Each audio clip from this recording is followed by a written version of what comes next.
आप सभी लोगों को यह चीज माननी है, जिस दिन एडवांस का रिजल्ट आएगा बेटा 5th गियर डालना है आपको, ठीक है, क्योंकि अब आपकी बारी है।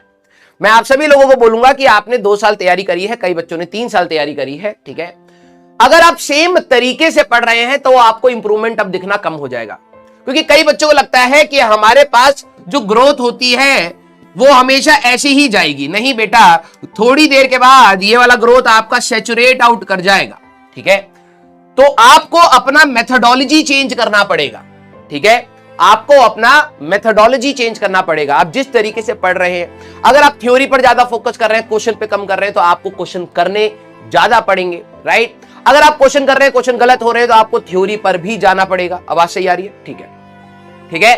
तो आपको थोड़ा सा मेथोडोलॉजी चेंज करनी पड़ेगी, और अगर आपने वो चीज अभी होते हुए नहीं चेंज करी बेटा, एट दी एंड आप उसी रास्ते पे चल रहे हैं जो आपने पहले चला था, ठीक है। तो प्लीज आप अपने कमियों को इंट्रोस्पेक्ट करते रहिएगा कि आपसे कहां गलतियां हो रही हैं और कहां पर हमें और इंप्रूवमेंट की रिक्वायरमेंट है।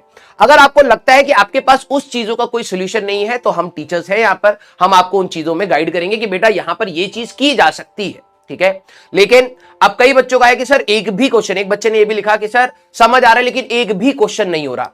बेटा this is next to impossible बेटा, रीजन बीइंग क्योंकि कई ऐसे क्वेश्चन थे बेटा जिसमें डायरेक्ट आपको सॉल्व करना था, डायरेक्ट, उसमें दिमाग भी नहीं लगाना था, ठीक है। अगर आपने थ्योरी पढ़ी है तो आप डायरेक्टली उन क्वेश्चंस को तो कर ही सकते हैं, राइट। अब बात यह है कि जो क्वेश्चन नहीं हो रहे उनका क्या करा जाए।